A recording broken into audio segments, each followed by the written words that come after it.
আজি যদি সোধে জিডিপি কিয় কমিছে ক'লে মুছলমান দেশত বাঢ়িছে আজি কা নামানো বুলি কৈ পেলাই কালি আকৌ চৰকাৰে যোগদান দিছে ৰাজনীতিত দিছে ন্যায় ব্যৱস্থালৈকে তাৰমানে প্ৰভাৱিত কৰিব পাৰিছে চৰকাৰ প্ৰশাসন হা নমস্কাৰ মই পংকজ তনেদা আৰবান ডাবলে আপোনাক স্বাগতম জনাইছোঁ আজি আমাৰ সৈতে উপস্থিত আছে এগৰাকী বিশিষ্ট লেখক আৰু গৱেষক ছাত্ৰ তেখেত হৈছে কৌশিক তালুকদাৰ আমি তেখেতৰ সৈতে কথা পাতিম তেখেতৰ আচলতে তেওঁনো কিহৰ ওপৰত গৱেষণা কৰি আছে আৰু তেখেতৰ শেহতীয়া এখন গ্ৰন্থ প্ৰকাশ পাইছে সেই গ্ৰন্থখনৰ বিষয়ে আমি কিছু কথা পাতিম দাদা আপোনাক স্বাগতম জনাইছোঁ নমস্কাৰ প্ৰথমতে আপুনি কওকচোন আপুনি কেনেধৰণৰ গৱেষণা ক'ত কৰি আছে আচলতে মই ৰসায়ন বিজ্ঞানৰ ছাত্ৰ তো মই IIT বম্বেত হেৰি কৰিছোঁ PhD কৰিছিলোঁ কোৱাণ্টাম কেমিষ্ট্ৰি বুলি কয় আমাক কোৱাণ্টাম কেমিষ্ট্ৰিৰ ওপৰত তাৰপাছত PhD ডিগ্ৰী লাভ কৰাৰ পাছত মই বৰ্তমান জাৰ্মানীৰ ফিলিপছ বিশ্ববিদ্যালয়ত তাতে কাম কৰি আছোঁ সেইটো পোষ্ট ডক্টৰেল ৰিচাৰ্চ বুলি কয় আৰু তো আমি তাতো সেই কোৱাণ্টাম কেমিষ্ট্ৰিৰ ওপৰতে ৰিচাৰ্চ আৰু কোৱাণ্টাম কেমিষ্ট্ৰি মানে আমি চকুৰে দেখা নোপোৱা এইবিলাক যিবিলাক আমাৰ মেটাৰ আছে বা আমি নিজে মানুহ সেইবিলাক আমি ইলেক্ট্ৰন প্ৰটন নিউটনেৰে গঠিত চ' এই সৰু সৰু যিবিলাক পাৰ্টিকল আছে সেই পাৰ্টিকলবিলাকৰ যিটো আচলতে মেকানিক্স সেইটো বস্তুক আচলতে কোৱাণ্টাম মেকানিক্স বুলি কোৱা হয় তো আমি যিবিলাক আমাৰ ডাঙৰ ডাঙৰ চকুৰে দেখা পোৱা বস্তু সেইবিলাক আচলতে নিউটনিয়ান মেকানিক্স নিউটনে যিবিলাক গতিসূত্ৰ দিছিলে সেই গতিসূত্ৰবিলাকৰ দ্বাৰা আমি ডেছক্ৰাইব কৰিব পাৰোঁ কিন্তু সৰু সৰু চকুৰে মনিব নোৱাৰা যিবিলাক পাৰ্টিকলছ আছে যিবিলাকৰ দ্বাৰা আমি ডাঙৰ এই বিশ্ব ব্ৰহ্মাণ্ডখন বা আমি বা বলটো বা এই যিমানবিলাক মেটাৰ আমি দেখিছোঁ এইবিলাক বনিছে সেই পাৰ্টিকলবিলাকৰ যিটো তাৰমানে মেকানিক্স সেইটো কোৱা হয় কোৱাণ্টাম মেকানিক্স আৰু তাৰ কেমিষ্ট্ৰিত যিটো এপ্লিকেশ্যনছ সেইটোক আমি কোৱাণ্টাম কেমিষ্ট্ৰি বুলি কওঁ চ' মই মোটামুটি সেই কোৱাণ্টাম কেমিষ্ট্ৰিত কাম কৰি আছোঁ আপুনি বম্বে IITৰ পৰা আপুনি PhD ডিগ্ৰী লাভ কৰিছে হয় বম্বে কেতিয়া আপুনি লাভ কৰিছে PhD যোৱা 2019 চনত মোৰ ডিগ্ৰী হৈছে তাৰ পাছৰ পৰা মই যোৱা এবছৰ ধৰি মানে মই হেৰিত আছোঁ জাৰ্মানীত আছোঁ মানে কা আন্দোলনৰ সময়ত আৰু ভালকৈ ক'বলৈ গ'লে অসমৰ মানুহে এতিয়া সেইটো এটা হেৰি হৈছে তো যোৱা বছৰ যিটো কা আন্দোলন হৈছিলে একদম ডিচেম্বৰ মাহত সেই কা আন্দোলনৰ সময়ত ইয়াত যেতিয়া গুৱাহাটী ৰাজপথত আমাৰ যুৱক শ্বহীদ হৈছিলে সেইখিনি সময়ত মই জাৰ্মানীত আছিলোঁ সেইখিনিয়ে তেতিয়া আপোনাৰ অনুভৱটো কি আছিল আপুনি ধৰক অসমীয়া এজন আপুনিও প্ৰকৃত অসমীয়া হয় অসমৰ প্ৰতি আপোনাৰ এটা টান থাকি পৰে মই আচলতে কটনত আচলতে মেইন যিখন আন্দোলন আমি গুৱাহাটী ৰাজপথত হৈছে সেইখন আৰম্ভ হোৱাৰ আগতে কটনত এটা আন্দোলন হৈছিলে মানে কটনৰ ষ্টুডেণ্টখিনিয়ে আৰু গুৱাহাটীৰ প্ৰায় ষ্টুডেণ্টখিনি আহিছিল মই তাত উপস্থিত হৈ পেলাই গৈছিলোঁ আৰু এতিয়া সেইখিনি সময়ত এতিয়া মোৰ সিফালে নগ'লেও নহয় খবৰটো ৰাখিছোঁ দিল্লী এয়াৰপৰ্টৰ পৰা গৈ জাৰ্মানী যেতিয়া পাইছোঁ মই চাইছোঁ ৱাইফাই কি ষ্টেটাছ তেতিয়া দেখিছোঁ আৰু কাৰফিউ লাগিছে আমাৰ ইফালে অখিল গগৈ গ্ৰেপ্তাৰ কৰা হৈছিলে তেতিয়াই তাৰপিছত আমাৰ যুৱকো শ্বহীদ হৈছিলে সেই গোটেইখিনি বস্তু মানে তেতিয়া দেখিছোঁ আৰু সেইখিনি এটা ডাঙৰ উৎকণ্ঠা মানে কি কৰিম কেতিয়াবা ক'ৰবাত নহয় ক'ৰবাত আকৌ দুখীও লাগে যে ইমানখিনি এটা সাংঘাতিক ক্ৰুচিয়েল সময়ত মোৰ দৰে মানুহ বাহিৰত আছোঁ কিন্তু আৰু নগ'লে সেইটো আগৰ পৰা আচলতে হেৰি হৈ আছিল এইটো উভতিও আহিব নোৱাৰি সেইটো মমেণ্টত অসম্ভৱ কিন্তু তাৰ পৰা যিমানখিনি ছাপৰ্ট ধৰক ভাৰ্চুৱেল মিডিয়াৰ যোগেদি আমি দিছোঁ কিন্তু এতিয়া অখিল গগৈটো গ্ৰেপ্তাৰ হ'বৰ এবছৰতকৈ বেছিয়ে হ'ল মই ঘূৰি আহি পালোঁ ধৰক এবছৰ জাৰ্মানীত থাকি আজি আকৌ যাম কিন্তু মই কথাটো কৈছোঁ আৰু যে অখিল গগৈ এবছৰতকৈ বেছি কাল কাৰাগাৰত থাকিলে এতিয়ালৈকে যাব পোৱাই নাই মুক্তি লাভ কৰাই নাই আৰু কা আন্দোলনৰ নামত বহু মানুহে কিন্তু আকৌ গৈ আজি কা নামানো বুলি কৈ পেলাই কালি আকৌ চৰকাৰে যোগদান দিছে ৰাজনীতিত দিছে হেৰি কৰিছে গতিকে এই ধৰণৰ খেলবিলাক হৈছে সেইবিলাক দেখি পেলাই আকৌ হতাশাও আহে কিন্তু হতাশা আহিলে কি কৰিব এতিয়া ভাল মানুহ বেয়া মানুহ সকলো থাকিব সুবিধাবাদীও থাকিব কিন্তু যিহেতু আমি অসমীয়া আমি অসমৰ মানুহৰ কাৰণে অসমৰ যিটো জাতি বুলি কৈ আছোঁ আমি বাৰে ৰহণীয়া যিটো জাতি সেই জাতিটোৰ উত্তৰণৰ কাৰণেতো আমি চিঞৰিব লাগিব মাত মাতিব লাগিব ষ্টেণ্ডটো ল'ব লাগিব বহুতে কৈ আছে আচলতে এইটো প্ৰশ্নটো আপোনাৰ প্ৰাসংগিক কাৰণে মই সুধিছোঁ বহুতে কৈ আছে যে ৰাজপথৰ আন্দোলনে কেতিয়াও মানে পৰিৱৰ্তন আনিব নোৱাৰে কথাষাৰ আপুনি তেওঁলোকে ইতিহাসেই পঢ়া নাই তেতিয়াহ'লে মানে বেছি দূৰলৈ আমি নাযাওঁৱে ধৰক আমি যদি ভাৰতবৰ্ষৰ স্বাধীনতা আন্দোলনলৈকেও যাওঁ ভাৰতবৰ্ষৰ স্বাধীনতা আন্দোলনটো কি আছিলে বেছি দূৰ আমি যাবই নালাগে বাদ দিয়ক আমি যোৱা শতিকাটোতেই যদি যাওঁ ভাৰতবৰ্ষৰ স্বাধীনতা আন্দোলনটো কি আছিলে অসম চুক্তি যে স্বাক্ষৰিত হ'ল অসম চুক্তিৰ আন্দোলনটো কি আছিলে হ'ব পাৰে তাত কিছুমান বেয়া এলিমেণ্ট আছিলে কোনোবা উগ্ৰ এলিমেণ্ট আছিলে ক'ৰবাত ফেচিবাদী এলিমেণ্ট আছিলে সেইবিলাক আছিলে কিন্তু আছিলেতো ফাইনেলি সেইটো এটা ৰাজপথৰ আন্দোলন ইভেন কাৰ যিটো আমি যিমানেই নকওঁ চৰকাৰেতো সেই 3 দিনৰ যিটো আন্দোলন হৈছিলে মোটামুটি গুৱাহাটীত সেই 3 দিনৰ যিটো ছাত্ৰ বিক্ষোভ হৈছিলে সেই বিক্ষোভটোতে দিল্লীলৈকে কপাই দিছিলে সেইটোতো ৰাজপথৰ আন্দোলন আছিলে এতিয়া সেই আন্দোলনটোত কিছুমান সুবিধাবাদী মানুহ আছিলে পিছত গম পালে আপোনাৰ ৰাজপথৰ আন্দোলন গৈ পেলাই অকণ ফাংচন টাইপ হৈ গ'ল ৰেগুলাৰ হয়নে গতিকে সেই ফাংচনত শিল্পী নামধাৰী কিছুমান আহিলে মানুহ আহি পেলাই তেওঁলোকে আজি কা নামানো বুলি ক'লে পিছদিনা আকৌ গৈ পেলাই বিজেপিত যোগদান কৰিছে মানে যিটো তেওঁলোকৰ আইডিঅ'লজি সেইটোৰ বিৰোধী এটা বস্তুত তেওঁলোকে যোগদান কৰিছে চ' সেইবিলাকতো থাকিব এতিয়া সেইবিলাক মানুহৰ কাৰণে যিটো আচল আন্দোলনৰ যিটো ভিত্তি হয়। বা প্ৰাসংগিকতা সেইটো নুই কৰি দিব নোৱাৰি নহয় হয়। সেইটোৱে থাকিব। আপুনি জাৰ্মানীত আছিলে, জাৰ্মানীত এটা সময়ত হিটলাৰৰ শাসন চলিছিল। হিটলাৰ আটাইতকৈ ক্ৰুৰ শাসক বুলি কোৱা হয় হয়, আমাৰ হয়। গোটেই বিশ্বৰ ভিতৰত। হয় হয় মানে বৰ্তমান সেই জাৰ্মানীৰ পৰিৱেশটো মানে ক'ৰবাত এনেকুৱা লাগে নেকি যে হিটলাৰী শাসক? আচলতে এই যিটো মানে জাৰ্মানৰ যিটো সেইখিনি সময় মানে দ্বিতীয় বিশ্বযুদ্ধৰ আগে ধৰা 33 মানৰ পৰা 40 চামথিঙলৈকে আৰু মই একজেক্টলি সময়টো পাহৰিছোঁ বাৰু। সেইখিনি সময়ত পূৰা ফেচিবাদী শাসন, সেইখিনি সময়ত একদম মানে হিটলাৰৰ যিটো একনায়কত্ববাদ, যি গণতন্ত্ৰ বিৰোধী আৰু মানৱতাবাদ বিৰোধী যিটো শাসন চলিছিলে, আৰু সেইখিনি সময়ত আচলতে জাৰ্মানৰ বহু সাধাৰণ মানুহে আচলতে হিটলাৰৰ সেই উগ্ৰ যিটো জাতীয়তাবাদ বা দেশপ্ৰেম তেওঁলোকে যিটো জোৰ জবৰদস্তি মানে দিয়ে নহয় এটা, সেইটো তেওঁলোক আচলতে আকৃষ্ট হৈ তেওঁক ছাপোৰ্ট কৰিছিলে। পিছত যেতিয়া দেখিলে যে হিটলাৰৰ পথেৰে গৈ গোটেই দেশখন, দেশৰ অৰ্থনীতি সকলোবিলাক ডাউন হ'ল, মানে বিধ্বস্ত হোৱা বুলি ক'ব পাৰে জাৰ্মান জাতিটো। তাৰ পাছত হিটলাৰৰ ধ্বংস হ'ল। হিটলাৰ ধ্বংস হোৱাৰ পিছত জাৰ্মান জাতিটোৱে কিন্তু সংকল্প লৈছে যে তেওঁলোকে আৰু কোনোদিনে হিটলাৰৰ পথেৰে আগ নাবাঢ়ে। আৰু সেই যিটো ভুলৰ শিকনি, সেই শিকনিটো মই আজিৰ যিটো জেনেৰেশ্যন, ধৰক মোৰ বয়সৰ বা মোতকৈ সৰু যিবিলাক ইউনিভাৰ্চিটিত পঢ়া ছাত্ৰ ছাত্ৰী আছে, তেওঁলোকৰ লগত কথা পাতিলেই গম পায়, তেওঁলোকৰ আগত যদি হিটলাৰৰ নামটো কৈ দিওঁ নহয়, ঘৃণাৰ চকুৰে চায়। কিন্তু আমাৰ দুৰ্ভাগ্য কি চাওক, ভাৰতবৰ্ষত যিজন নাথুৰাম গডছে মহাত্মা গান্ধী, দেশৰ পিতা মহাত্মা গান্ধীক হত্যা কৰিলে, সেইজন আজি মেইন ষ্ট্ৰীমত বন্দিত ব্যক্তি হৈছে। তেওঁৰ কাৰণে কিবা বোলে জ্ঞানশালা কিবা কিবি ওলোৱা আমি দেখিছোঁ। কথাটো বুজি পাইছে? দেশভক্ত বুলি আখ্যা দিয়া হৈছে। এই যিটো তাৰমানে ডিফাৰেঞ্চ, জাৰ্মান এখন মানে জাৰ্মানৰ কিয় ইমান সোনকালে উত্তৰণ হ'ল, জাৰ্মানী কিয় এটা উন্নত জাতি হ'ল, তেওঁলোকে তেওঁৰ ভুলৰ পৰা শিকিছে। তেওঁলোকে গম পাইছে এই ধৰণৰ বস্তুবিলাক ভুল, গতিকে আমি তাত আৰু আমি নাযাওঁ। কিন্তু আমাৰ কি হৈছে, আমি যিগৰাকী নাথুৰাম গডছে যিগৰাকী সন্ত্ৰাসবাদী আছিলে, তাততো আৰু কোনো হেৰি নাই, তেওঁক সেই সন্ত্ৰাসবাদীগৰাকীক আজি বন্দনা কৰা হৈছে ভাৰতবৰ্ষত। গতিকে আমি ভুলৰ পৰা শিকা নাই, আমি এই ভুলটো কৰিবলৈ আকৌ গৈ আছোঁ। আৰু আজিৰ সময়ত আপুনি এই ধৰণৰ কথাবিলাকৰ বিৰোধিতা কৰিলেতো আপোনাক পঞ্চায়তে দেশত দ্ৰোহী বুলি কৈ দিব। ভাৰতত এতিয়া নায়কত্ববাদী শাসন চলা বুলি আপুনি ক'ব নহয়, এই বস্তুটো তাৰমানে আমি পটককৈ কৈ দিওঁ ফেচিবাদ চলিছে হা, ফেচিবাদ যিটো হিটলাৰহঁতৰ সময়ত চলিছিলে। কিন্তু এতিয়াৰ যিটো ফেচিবাদ সেইটো খুব স্মাৰ্ট। এতিয়া ধৰা হঠাতে আমি মানে ন্যায় ব্যৱস্থালৈকে তাৰমানে প্ৰভাৱিত কৰিব পাৰিছে চৰকাৰ প্ৰশাসনে হা। আৰু আপুনি দেখিব যে ন্যায় ব্যৱস্থাই 2-4টা এনেকুৱা জাজমেণ্ট দিব, যিকেইটা দেখিলে আপোনাৰ লাগিব যে ঠিক আছে, ন্যায়ালয়টো ঠিকে আছেতো, জনতাৰ পক্ষত থকা জাজমেণ্ট দিব। কিন্তু সেই জাজমেণ্টকেইটা ইমান ক্ৰুচিয়েল নহয়, তাৰমানে সাধাৰণ ধৰণৰ জাজমেণ্ট। কিন্তু যেতিয়া ৰাজনৈতিকভাৱে বেছি গুৰুত্বপূৰ্ণ কিছুমান কথা আহিব, যিবিলাকে ডিচাইড কৰিব ভাৰতবৰ্ষৰ ভৱিষ্যত, সেইখিনি মুহূৰ্তত ন্যায় ব্যৱস্থাৰ জাজমেণ্টটো সদায় চৰকাৰৰ ফেভাৰত থাকে। মানে ন্যায় ব্যৱস্থাটো চৰকাৰৰ অধীন হৈ পৰিছে। এতিয়া অধীনত সেইটোতো স্বতন্ত্ৰ হ'ব লাগে, আৰু সেইটো অধীন টাইপ হৈ গৈছে। আৰু যিয়ে ন্যায় ব্যৱস্থাই তাৰমানে গণতন্ত্ৰক সুৰক্ষিত কৰিব লাগে, সংবিধানক ৰক্ষা কৰিব লাগে, সেই ন্যায় ব্যৱস্থাত যদি চৰকাৰৰ প্ৰভাৱ পৰে, চৰকাৰ যদি হাতৰাৰ পৰা বন্দী হ'ব, বন্দীৰ পৰা যদি ওলাব নোৱাৰে, তেতিয়াহ'লে গণতন্ত্ৰ সুৰক্ষিত হৈ থাকিব নোৱাৰে।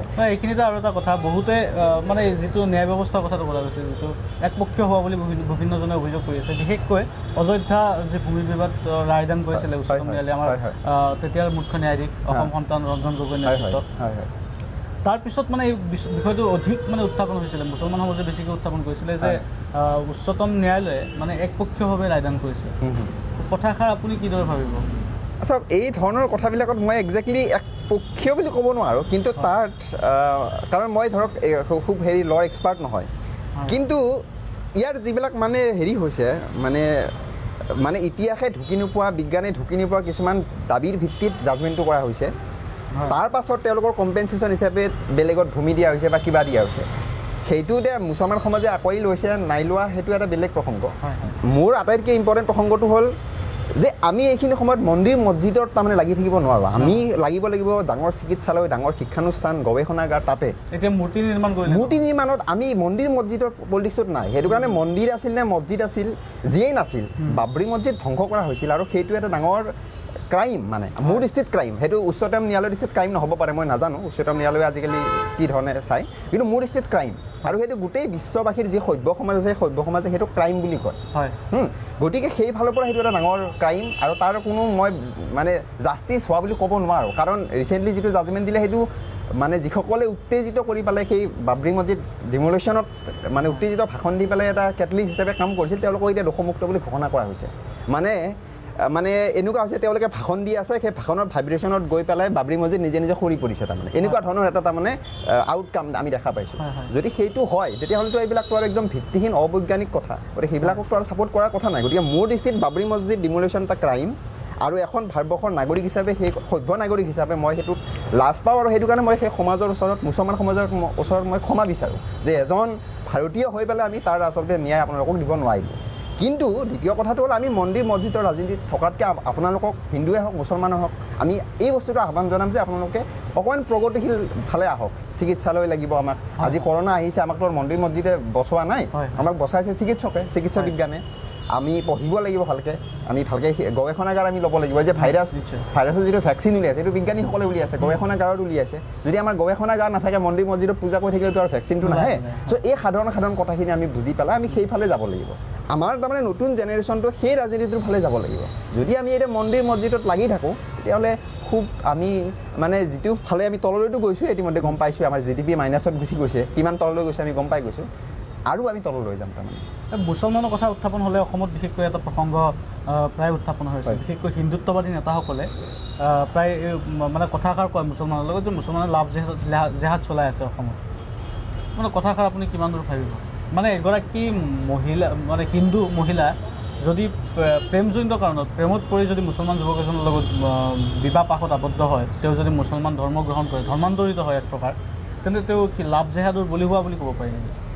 এতিয়া লাভ জিহাদ বোলা বস্তুটো তাৰমানে এনেকুৱা, তাৰমানে আমি যে কওঁ যে বেইমানিও কয় অনেষ্টলি, এই ধৰণৰ কথা। তাৰমানে লাভ জিহাদটো এটা কি বস্তু হয়, আৰু তাৰ লগত আছে লাভৰ লগত এই ঘৃণা যুদ্ধ ধৰণৰ কথাবিলাক আচলতে নাথাকে। হয়, এতিয়া লাভ বোলা বস্তুটোৱে আমি না ধৰ্ম চাওঁ না জাতি চাওঁ, সেইটোতো লাভেতো সেইটো নাচায়। প্ৰেম হ'লেতো কোনো ধৰ্ম চাই গাৰ বৰণ চাই পেলাই তো মানুহৰ প্ৰেম নহয়। গতিকে প্ৰেম এটা বিশুদ্ধ ফিলিংছ, হয়নে, অনুভূতি বা অনুভৱ। চ' সেইটো সাধাৰণভাৱে হ'ব। এতিয়া এই যিটো তাৰমানে কিছুমান এনেকুৱা মানুহ থাকিব পাৰে যিয়ে ধৰক প্ৰতাৰণা কৰিব পাৰে, সি হিন্দু মুছলমান বুলি কথা নহয়। সেই কোনোবাই ধৰক বিয়া কৰা মতা মানুহ এটাও বিয়া নকৰা বুলি কয় এজনী ছোৱালীৰ লগত ভাল পাই পেলাই আকৌ ছেকেণ্ড টাইম বিয়া পাতে, সেইজন হিন্দু নে মুছলমান সেইটো কুৱেশ্যন নহয়। অ'কে, তো সেইটো ধৰণৰ প্ৰতাৰণাৰ সদায় বিৰোধিতা কৰিব। তাক ক্ৰিমিনেলাইজ কৰাও হৈছে বোধহয়, আমাৰ ন্যায় ব্যৱস্থাত তাক ক্ৰিমিনেল এক্টিভিটি বুলি কোৱাও হৈছে বোধহয়, মই ইমান ভালকৈ নাজানো বাৰু। কিন্তু যিটো লাভ জিহাদ বুলি যিটো ইমাজিনেৰী এটা কনচেপ্ট দিয়া হৈছে যে মানুহে তাৰমানে হিন্দু নাৰীক মানে মুছলমান বনাবৰ কাৰণে জোৰ জবৰদস্তি এই ধৰণৰ কৰে বুলি যিটো কোৱা হৈছে, এইটো এটা সাংঘাতিক ইমাজিনেৰী কনচেপ্ট। মানে আপুনি ভাৰতবৰ্ষৰ আইৰনিটো চাওক, মেৰিটেল ৰেপটো সম্পৰ্কে কোনেও কথা নাপাতে। তাৰমানে আপুনি যদি বিয়া পাতিছে, আপুনি নিজৰ ৱাইফৰ ওপৰত জোৰ জবৰদস্তি শাৰীৰিক সম্পৰ্ক স্থাপন কৰিব পাৰে, মানে ডেট ইজ মানে ৰেপ, সেইটো ৰেপ কৰিব পাৰে, সেইটোৰ ওপৰত কোনেও কথা নাপাতে, যিটো তাৰমানে এক্সিষ্ট কৰে আমাৰ সমাজত। কিন্তু যিটো লাভ জিহাদবিলাক কনচেপ্ট যিটো নাই, যিটো আমাৰ হিন্দুত্ববাদীবিলাকৰ মানে আমি মগজুত কি আছে তেওঁ নাজানো আমি, আৰু বোধহয় তেওঁলোকেও নাজানে, আৰু সেইটো কাৰণে তেওঁলোকে আক্ৰমণ কৰিলে সদায় মগজুত আক্ৰমণ কৰে। আপোনালোকে দেখিছে চাগে JNUত যিবিলাক ষ্টুডেণ্টক মাৰিছে, মূৰ ফালি দিছে, বা আমাৰ ইয়াতো মূৰ ফালি দিয়ে, মানে তেওঁলোকে চাগে মগজুটো চাব খোজে ভিতৰত কি আছে, মগজুটো কেনেকুৱা দেখি তেওঁলোকে নাজানে। তো সেই মগজুৰহে এটা তাৰমানে ইমাজিনাৰী কনচেপ্ট হ'ল লাভ জিহাদ, তাৰ কোনো ভিত্তি নাই। গতিকে সেইটো এতিয়া মই ব্যক্তিগতভাৱে ধৰক মই ভগৱান বিশ্বাস নকৰোঁ, কাইলৈকে মই এতিয়া এজন ভগৱান বিশ্বাস কৰা ছোৱালী ভাল পাবও পাৰোঁ, মইতো আৰু সেইটো চাই নলওঁ যে তাই মানে সেই ছোৱালীজনীয়ে ভগৱান বিশ্বাস কৰিব নে নকৰিব, সেইটোৰ ভিত্তিতটো মই ভাল নাপাওঁ ন। প্ৰেমটো যদি হৈ যায় এইটো নেচাৰেলি হ'ব, প্ৰেমটো ঐশ্বৰিক অনুভূতি বুলি কোৱা হয়। আৰু মইতো কেতিয়াও জোৰজবৰদস্তি তেওঁকো নকওঁ যে তুমি মানে ভগৱান বিশ্বাস নকৰিবা। আৰু এই ধৰ্মান্তৰণৰ যিটো কথা, ধৰ্মান্তৰণৰ কথাটোতো তেনেকুৱা, কোনোবাই যদি বিয়া হয় তেওঁ স্বইচ্ছাই ধৰ্মান্তৰিত হয় ন। ধৰ্মান্তৰিত এ.আৰ. ৰেহমানটো তেওঁ হিন্দু মানুহ নাছিল নেকি? তেওঁতো মুছলমান হৈছে, মানে ইছলাম ধৰ্ম গ্ৰহণ কৰিছে, হয়নে? তেনেকুৱা আপুনি বহুত পাব। সেইটো নিজেই যদি কোনোবাই ইছলাম ধৰ্ম ভাল পায়, বহুত মানুহ কোনোবা বৌদ্ধ হৈ যায় হিন্দু ধৰ্মৰ পৰা। মইতো হিন্দু ধৰ্ম পৰিয়ালত জন্ম লাভ কৰিছোঁ। এইটো কথাটো ক'ব, কোনোবা যদি মুছলমান হয় তাত আপত্তি নাই, কিন্তু কোনোবা যদি বৌদ্ধ হয় তাত, মুছলমান যদি হয় তাত আপত্তি আছে, কিন্তু যদি বৌদ্ধ হয় বা খ্ৰীষ্টান ধৰ্ম যদি কোনোবা গ্ৰহণ কৰে সেইটোত আপত্তি দেখুওৱা দেখা নাই। কাৰণ এইটো হ'ল তেওঁলোকৰ পলিটিকেল এজেণ্ডাৰ বস্তু, তাৰমানে কথাটো বুজি পাইছে। আজি প্ৰথমতে এতিয়া মুছলমানক ভিলেইনটোক সজাই পেলাই তেওঁলোকে ৰাজনীতিটো আগবঢ়াই গৈ আছে। যেতিয়া আমাৰ ধৰি লৈছোঁ যে মুছলমানক তেওঁলোকে ভাৰতবৰ্ষৰ পৰা চাফা কৰি দিলে, ধৰি লৈছোঁ তাৰ পাছত তেওঁলোক কোন থাকিব? বৌদ্ধ থাকিব, জৈন থাকিব, বা আন ধৰ্মবিলাক থাকিব, বা নাস্তিকসকল থাকিব, তাৰপিছত তেওঁলোকক আক্ৰমণ কৰা হ'ব। আৰু এই বস্তুটো বৌদ্ধসকলকো আক্ৰমণ কৰা হৈছে, দলিতবিলাকৰ কিন্তু দুৰৱস্থা, তেওঁলোকতো বৌদ্ধধৰ্মী মানুহ, আপোনালোকে জানে চাগে, মেইন ষ্ট্ৰীম ইণ্ডিয়াত সেইটো হৈ আছে ইতিমধ্যে। চ' সেইটো হ'বই, তাৰমানে এইটো তেওঁলোকৰ পলিটিকেল এজেণ্ডা। কাৰণ এওঁলোকক এই যিটো ৰাজনীতি, হিন্দুত্ববাদী ৰাজনীতি, তেওঁলোকক এজন শত্ৰু লাগে, 70 লাখ, কাৰণ তেওঁলোকে কোনো প্ৰগতিশীল কাম নকৰে, তেওঁলোকে চিকিৎসাত কাম নকৰে, তেওঁলোকে শিক্ষাত কাম নকৰে, তেওঁলোকে বিজ্ঞানৰ কাৰণে কাম নকৰে। গতিকে যিবিলাকে এই ধৰণৰ প্ৰগতিশীল কামবিলাকত কাম নকৰে তেওঁলোকে এতিয়া ৰাজনীতি কৰি থাকিবৰ কাৰণে কিবা এটাতো লাগিব, ধৰ্মৰ মাধ্যমে ৰাজনীতিটো কৰিব আৰু এটা শত্ৰু বিচাৰি ল'ব। আজি যদি সোধে GDP কিয় কমিছে, কয় যে মুছলমান দেশত বাঢ়িছে। এতিয়া সাধাৰণ বিজ্ঞান মনস্ক যিখিনি মানুহে এই যে সেই মানুহখিনি বুজি চাব যে মুছলমানৰ জনসংখ্যা বঢ়াৰ লগত GDPৰ কমাৰ কি সম্পৰ্ক আছে, হয়নে? সেইটো চাব। আজি পেট্ৰলৰ দাম আপোনাৰ 90 টকা কাষ চাপিছে, তেওঁলোকে ক'ব যে মুছলমান বাঢ়িছে, তাৰ লগত কি সম্পৰ্ক আছে? সম্পৰ্ক নাই। কিন্তু এতিয়া যদি মুছলমান বাঢ়া বুলি কৈ দিয়ে, মোৰ এতিয়া গাঁৱত যিসকলে আমি একেলগে হিন্দু মুছলমান আমি একেলগে পঢ়িছোঁ, আমি ক'ব গ'লে এখন থালিত আমি ভাত খাই পেলাই ডাঙৰ হোৱা মানুহ আছোঁ, আমি ফ্ৰেণ্ড হিচাপে। গ্ৰামাঞ্চলতো বহু গ্ৰামাঞ্চল আছে হিন্দু মুছলমান একেলগে, কিন্তু এতিয়াহে মানে লাহে লাহে ৰাজনৈতিকভাৱে বিদ্বেষ বাঢ়িছে। সেইকাৰণে মই আচৰিত, সেইকাৰণে কথাটো কৈছোঁ, যিসকল মোৰ লগৰ ল'ৰা আমি একেলগে হিন্দু মুছলমান একেলগে আছোঁ, তেওঁলোকে আজি মুছলমান বিদ্বেষী কথা কোৱা আৰম্ভ কৰিছে ৰাজনীতিত কৰি। তেওঁলোক অন্তৰৰ পৰা বেয়া মানুহ নহয়, কিন্তু তেওঁলোকক ব্ৰেইন ৱাছ কৰা হৈছে। তেওঁলোকক মানে ইমান ধৰণে তেওঁলোকক ব্ৰেইন ৱাছ কৰি দিয়া হৈছে যে তেওঁলোকে তাৰমানে আচল সমস্যাবিলাক, তাৰমানে এতিয়া সমস্যাটো 90 টকাত তেল কিনি আছে ন এজন মোৰ লগৰ ল'ৰা এজন, পইচা তেওঁ চাকৰি পোৱা নাই ন, পইচা নিদিয়াকৈ নিদিলে এতিয়া তেওঁতো ডেফিনেটলি ফ্ৰাষ্ট্ৰেটেড হ'ব। সেইখিনি সময়তে ফ্ৰাষ্ট্ৰেশ্যনটোক যেতিয়া কয় যে তোমালোকে যিটো যন্ত্ৰণা ভুগি আছে তাৰ মূল কাৰণ এই মুছলমানসকল বুলি ক'লে, তেওঁলোকে তাৰমানে এনালাইজ নকৰাকৈ ভাবি লয় আচ্ছা মুছলমানসকল, সেইটো কাৰণে তেওঁলোকৰ বিদ্বেষ আহি যায়। এই ধৰণৰ সাধাৰণ ৰাজনীতি চলি আছে আৰু সেইটো কাৰণে আমাক বিজ্ঞান মনস্ক কৰাটো খুব জৰুৰী।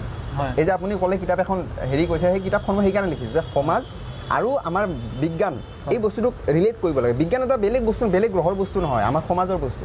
আৰু আমি যদি বৈজ্ঞানিকভাৱে কথাবিলাক বিশ্লেষণ কৰিব পাৰোঁ তেতিয়াহ'লে এই ধৰণৰ কথাবিলাক নহয়। GDP কিয় কমিছে আমি জানো ন তেতিয়াহ'লে। আপোনাৰ গ্ৰন্থখনত এই মানে সামাজিক স্থিতিবিলাক আছে। মোৰ গ্ৰন্থখন তাৰমানে গ্ৰন্থখনৰ নাম অলপ বিজ্ঞান অলপ গদ্য, আৰু এইখন তাৰমানে একদম পিয়'ৰ চাইণ্টিফিক মানে নলেজ দিয়া গ্ৰন্থ নহয়। তাৰমানে সমাজৰ লগত আমি সমাজত কি ধৰণৰ বিজ্ঞান জড়িত হৈ আছে, কিদৰে বিজ্ঞানক বিকৃত কৰা হয়, কিদৰে বিজ্ঞানক অপবিজ্ঞান হিচাপে প্ৰতিষ্ঠা কৰা হয়, বা কেতিয়াবা বিজ্ঞান বিৰোধী কথাবিলাক চৰকাৰৰ ফালৰ পৰা প্ৰচাৰ কৰা হয়, এই কথাবিলাক আমি তাত বিশ্লেষণ কৰিছোঁ। আৰু কেনেকৈ বৈজ্ঞানিক মানসিকতাৰে বিজ্ঞানসন্মতভাৱে কথাবিলাক বিশ্লেষণ কৰি চাই আমি আগবাঢ়িব পাৰোঁ, গ্ৰন্থখন পঢ়িলে ধৰক যুৱ প্ৰজন্মৰ মানসিকতা কিছু সলনি হোৱাৰ সম্ভাৱনা এই কথাটো মই আশাবাদী বাৰু, সেইটো পঢ়িলে যদি বুজে।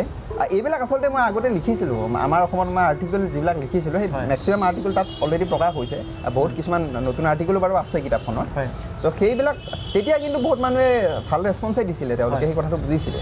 গতিকে সেইফালৰ পৰা মই আশাবাদী আৰু যদি বিজ্ঞানসন্মতভাৱে মানুহে চিন্তা কৰিবলৈ শিকে, মই ভাবোঁ যে ভাৰতবৰ্ষৰ বহুবিলাক সমস্যা সমাধান হৈ যাব। গ্ৰন্থখনৰ প্ৰকাশৰ বিষয়ে কিছু কথা কওকচোন, আপুনি ক'ত প্ৰকাশ কৰিলে?